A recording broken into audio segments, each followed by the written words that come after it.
בעזרת השם נעשה ונצליח והשם עלינו ברחמיו ירוויח. וידבר אלוהים אל משה ויאמר אליו, אני אדוני. There is a very famous question that a lot of the Mefarshim ask. How come that the Parsha start with the word Elohim and it end up with the word Adonai? And many of the Mefarshim ask that question to understand why does it start like this. So first of all, the first thing that we have to understand, what does it mean Elohim? And what does it mean Amonai? So Hazal, in the Gemara Masechet Brachot,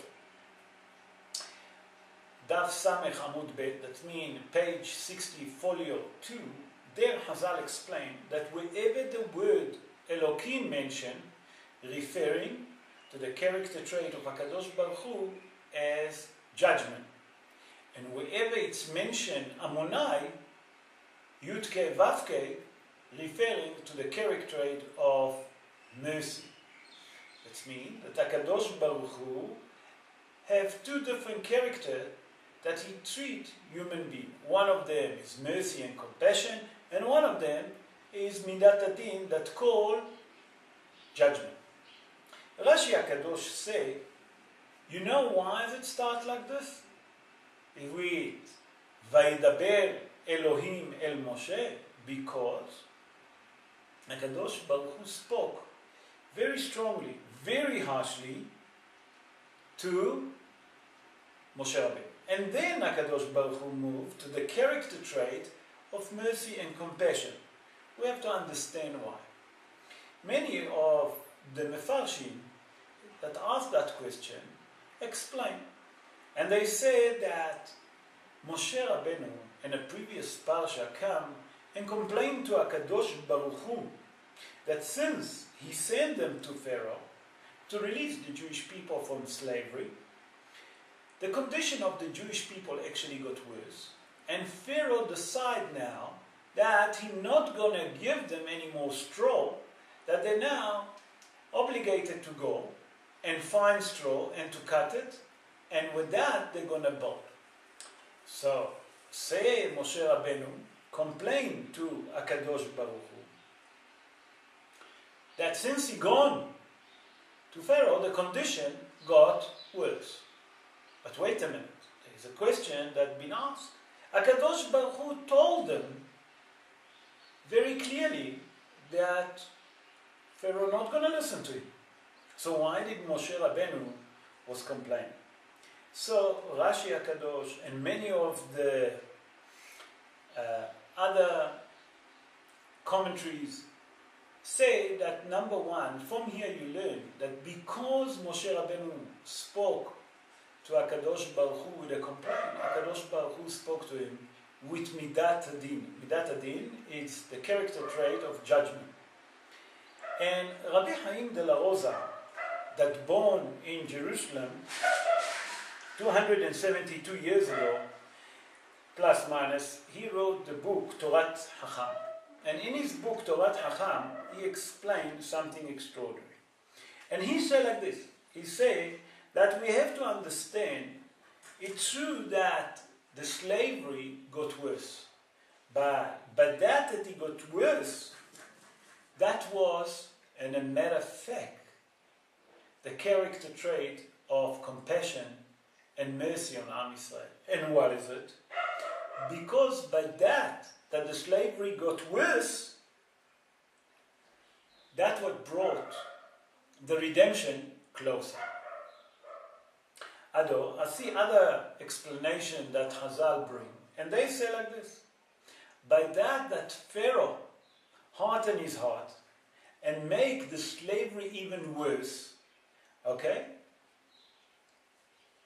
That helped the Jewish people to shorten the years of slavery. What's happened? That we know that the Jewish people are supposed to be in slavery for 400 years. By that Pharaoh make the slavery harden, make the life worse. ויעבידו מצרים את בני ישראל בעבודה קשה ובפרך. That means by that they make the life misery and hard work. That's shorten the slavery from 400 to 210 years. So from here we see why is the Parsha started with the character trait of judgment and then moved to the character trait of mercy and compassion. To teach us that whatever Kadosh Baruch Hu do, even though that's compassion, even though that sounds to us like hard and a judgment, in the end, it's always for the benefit of us. That means, nachon that it was harsh on them, nachon that it was hard, now that they have to collect straw, to cut it, to plane it, to make it ready. With all of that, that was hard. That's what makes the redemption come closer, number one. Number two, make the year of slavery shorten. And now we can understand why it starts with the character trait of judgment and then move to the character trait of mercy and compassion. Let's move to verse 30 in chapter 6. And here we say that Moshe Rabbeinu says something very interesting to HaKadosh Baruch Hu. Vayomer Moshe לפני אדוני, הן אני ערה לשפתיים, ואיך ישמע אליי פרעה. Here we see that Moshe Rabbeinu say to HaKadosh Baruch Hu that he stumbled, that he actually mumbled, he can't speak well. How can Pharaoh will listen to it? And Hazal tell us something extraordinary. Hazal tell us in the Gemara Masechet Megillah, in page 14, folio 1, Yud Daled Amud Aleph, that when Moshe Rabbeinu born, the house that he born got completely lighted. That means when he born, the house was full of light. So the Mefarshim ask, in that case, how can it be that Moshe Rabbeinu becomes stuttered? What make Moshe Rabbeinu become stuttered? So to understand that, we have to go to Midrash Yalkut Shimoni on Sefer Shmot, and there it said that Moshe Rabbeinu grown up in the house of Pharaoh. As we all know that when Moshe Rabbeinu was a young boy, the daughter of Pharaoh, Batya, found them in a Nile and brought them to his house. And when Moshe Rabbeinu was a young boy, Pharaoh put him on his lap and used to play with him. And what happened? One day, Moshe Rabbeinu took the crown of the head of Pharaoh and threw it on the ground. And immediately Pharaoh was worried and very suspicious. So Pharaoh had 3 advisors. One of them was Yitro. And he asked Yitro, what should he do? Yitro says, a little boy, there's nothing to worry about it, just ignore it. Eov suggests that they should bring 2 jars, one with gold and silver and good stone, and on the other jar they're going to bring fire. And if Moshe Rabbeinu will touch the fire, we'll know that he didn't have any meaning. And if he'll touch the gold, they'll know that he won the crown, the gold. The 3rd advisor, that was Bilam HaRasha, he suggested immediately to kill Moshe Rabbeinu. And why am I saying it? Because the Gemara in Masechet Sota, in Daf Yud Bet Amud Bet, that means page 12, folio 2 in Masechet Sota, Yitro asked his advisor what to do, because the advisor told him that there is a man that's going to redeem Bnei Israel from slavery, and he's going to be from the palace. And when Moshe Rabbeinu threw the crown of Pharaoh on the floor, that's what made Pharaoh worried. So what they done? They listened to what Eov suggested, Eov's job, to bring 2 jars And one of them is gold and stone and jewelry, and the other one is fire.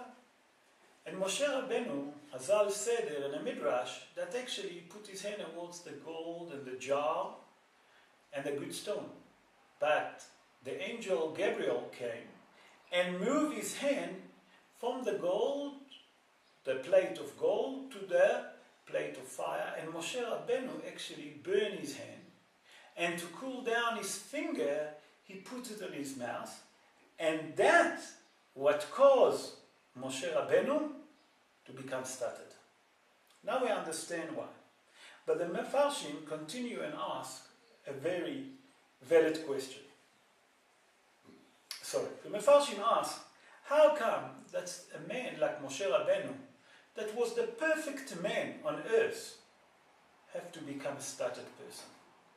So I'm going to bring two different opinions from the commentaries to explain why Moshe Rabbeinu have to be stuttered. So the first one comes from Rabbi Mordechai Kohen. Rabbi Mordechai Kohen lived in the 16th century, and he wrote the book Siftei Kohen on the Torah. That means Siftei Kohen, that it's a commentary on the Torah. And he said like this. And he said that according to what it said in the Gemara in Masechet Sota in page 12, folio 2. And he said that when Moshe Rabbeinu being took to the house of Pharaoh, he was a little boy. And Moshe Rabbeinu didn't have a nurse to nurse him. That means that he needed a nurse to breastfeed him.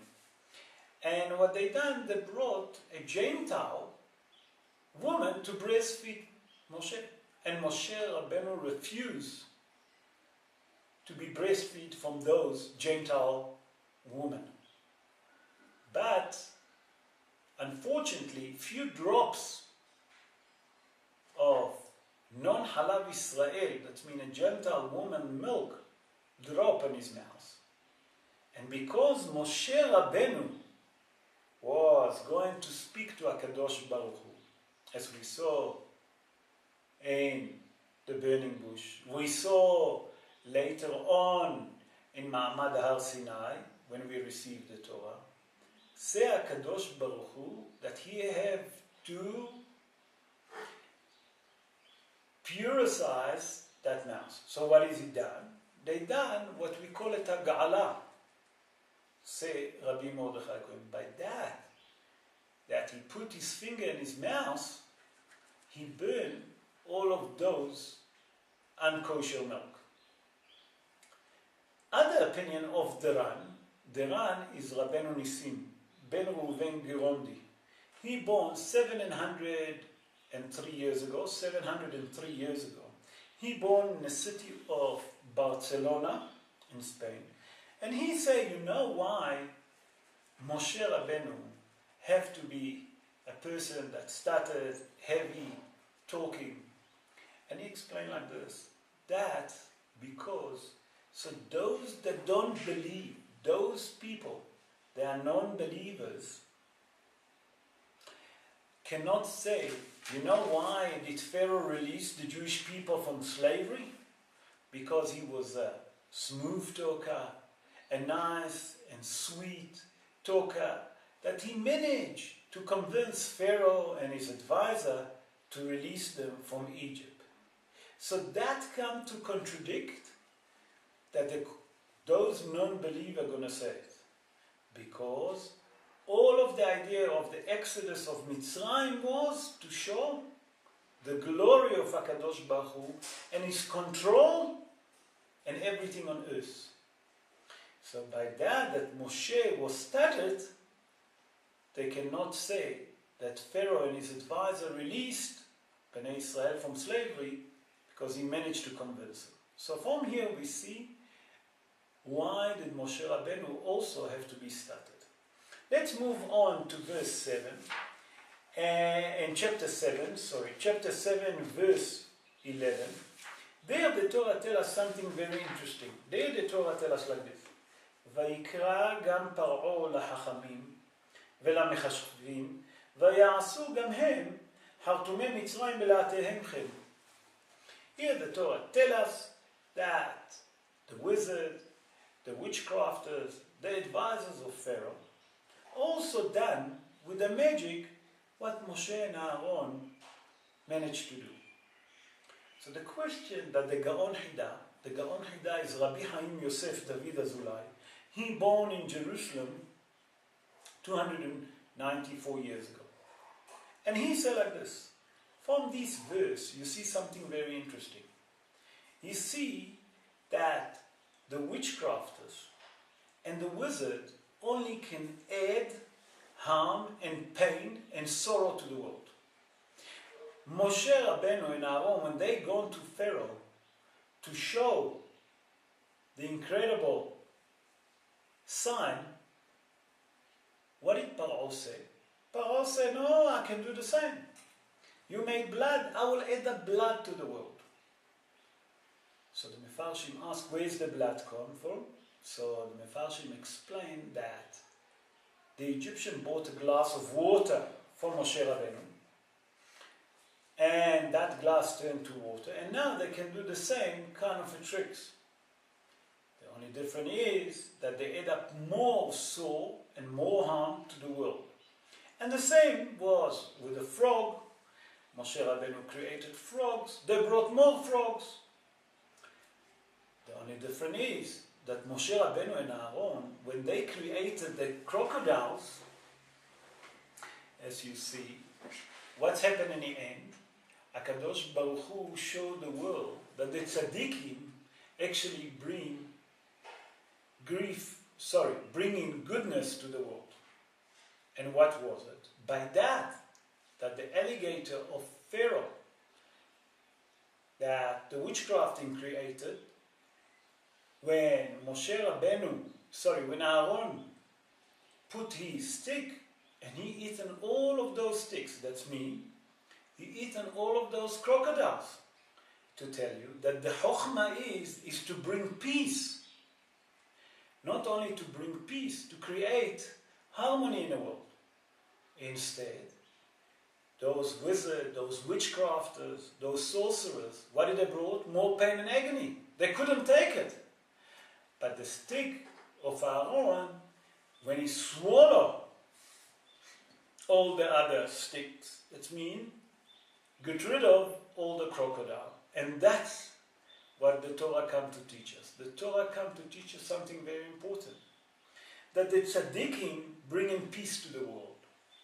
When the wicked only bring more sorrow and grief and agony to the world. And that's why the Torah tells us, Vayasu gam hem, how to men Mitzrayim bela'atehem. In chapter 8, verse 3, here we're going to speak about the plague of the frog, and here we see something very interesting. Here we see that the Torah tells us, Vayasu החרטומים חן בלעתיהם, ויעלו הצפרדעים על כל ארץ מצרים. Here the Torah tells us that the wizard created also frog, the same like Aaron created, but the only difference that the frog that the Egyptian made was only in Egypt. And the question becomes, obviously in Egypt, where else if not in Egypt? Why does the Torah tell us specifically על ארץ מצרים, ויעלו הצפרדעים על ארץ מצרים? And the frog that been created by the wizard, by the witchcrafters, there was only in Egypt. Where else can it be? So I'm going to bring two different commentaries. Why is that? The first commentary that I'm going to bring, it will bring from Rabbi Haim Tirer. Rabbi Haim Tirer, born in Galicia 277 years ago, and he wrote a book that's called Be'er Maim Hayim, a well of fresh water, or life water, that's the right translation. And in his commentary on that verse, he explained that the frog that been created by Aharon HaKohen, not only that there was on the land of Egypt, there was everywhere. When I say everywhere, inside the closet, inside the stove, inside the furnace, everywhere. Because it was a command from HaKadosh Baruch Hu that the entire land of Egypt will be frogs. Inside the stove, inside the oven, wherever you want, wherever you gone was frog. When the frog that the sorcerers and the witchcrafters created was only in the land. Other explanation that brought by our sages and the Midrash mentioned that why the Torah mentioned on the land of Egypt. So Hazal explained like this, and many of the commentaries. And they say that during the plagues was a war between Egypt and the land of Cush. And the war was regarding territories. By that the frog that been created by Moshe Rabbeinu and the frog that created by the witchcrafters and the wizards and the sorceries, none of those wizards gone over the boundary of Egypt to tell us. By that was a miracle by himself that what finished the war between Cush, the land of Cush, to Egypt. That's me. Where the frog was, they knew exactly where's the boundary of Eretz Mitzrayim. And Egypt couldn't contradict anything because the frog didn't extend. So therefore, the Torah come and tell us something extraordinary. Vaya'alu atzfarde'im al Eretz Mitzrayim. And the frog gone up to Egypt, that none of these frogs extend the boundaries of the land of Egypt.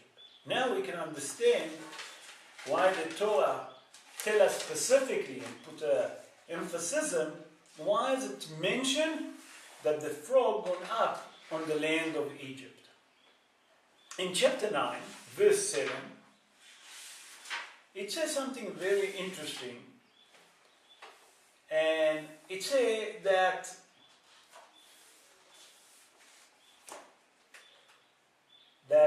in verse 7, chapter 9, verse 7, here we see regarding the plague of Dever. And what's happening there? Let's read it and then I will explain. וישלח פרעה, והנה לא מת ממקנה ישראל עד אחד. ויכבד לב פרעה, ולא שילח את העם. The Torah tells us that when the plague of Dever comes, that ולא מת עד אחד מהם. And the Gaon Mevilna explains something extraordinary. The Gaon Mevilna tells us, why does the Torah have to repeat? Again, because in verse 6, say already that none is dead. But the Gaon Mevilna explained differently. Who was the Gaon Mevilna? The Gaon Mevilna was Rabbi Eliyahu ben Shlomo.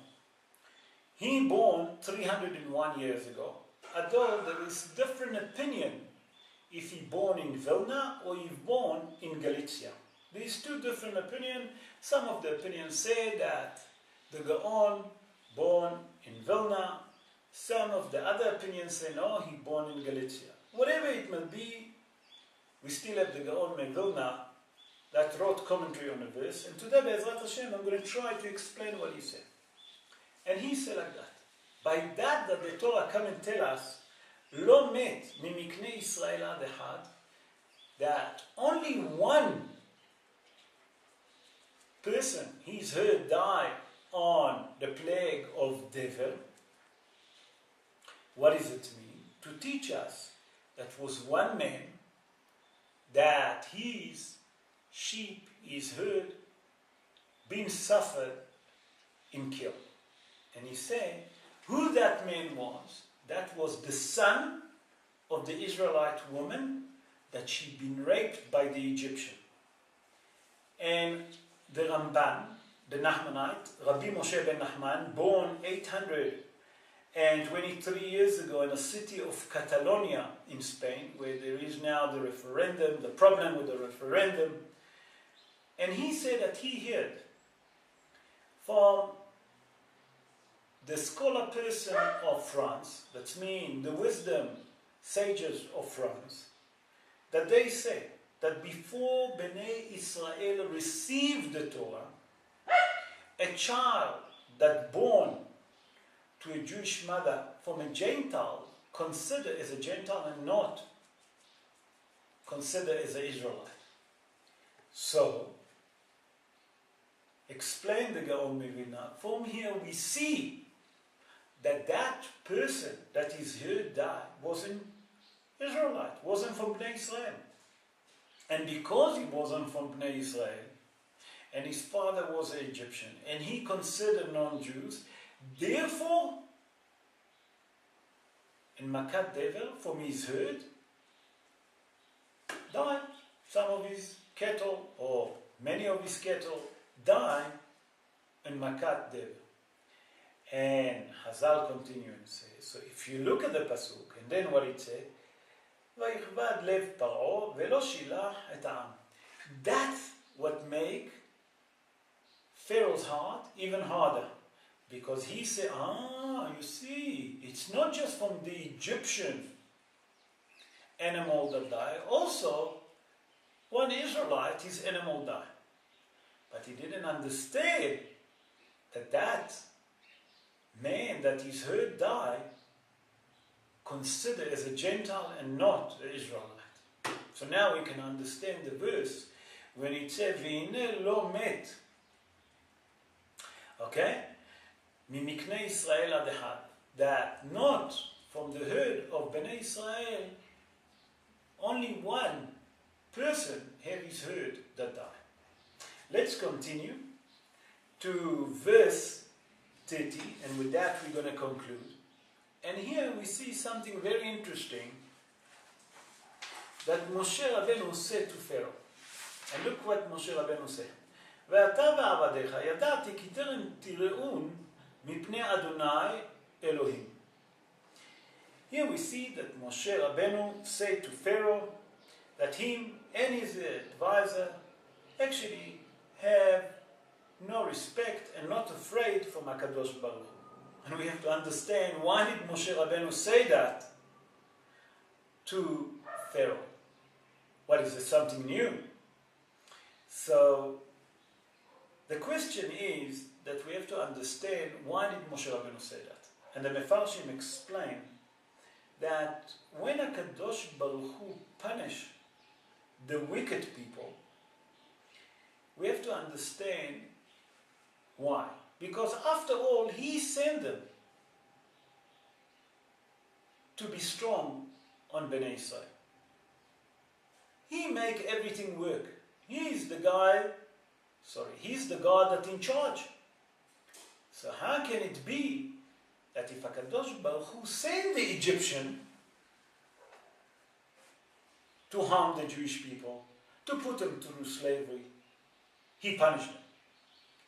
So the Mefarshim explains something extraordinary, and that will help us to understand why Moshe Rabbeinu said to Pharaoh and his advisor that they have no fear of heaven. And the Mefarshim explain like this. The Mefarshim say that Moshe Rabbeinu, when he said that, he knew what he said. Because Hazal explained that when a goy been sent to do harm, they take extra measure to harm the Jewish people. That means they go the extra mile to do worse. And where do we see it? That the Jewish people have been sent to slavery for 400 years.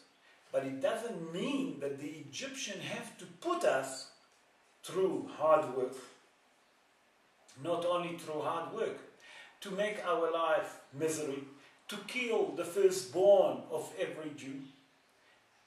By that they done that, they go on the extra mile.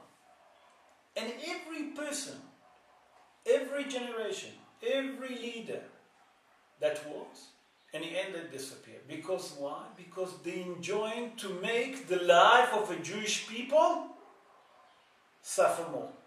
That means HaKadosh Baruch Hu told them to put us through slavery or to keep us.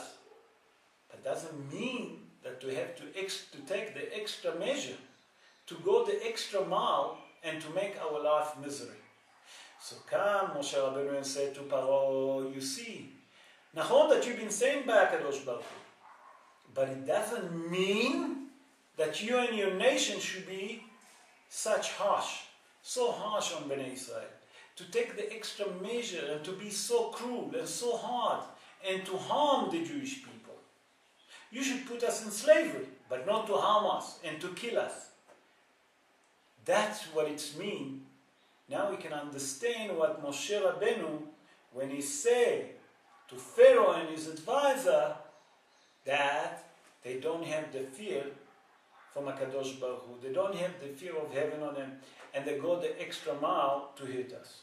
And Be'ezrat Hashem, HaKadosh Baruch Hu will take the extra mile to get rid of all of those wicked people, all Sonei Israel, and then when he gets rid of them, he'll send us Mashiach Tzidkenu b'meira b'yameinu, amen ken yehi ratzon.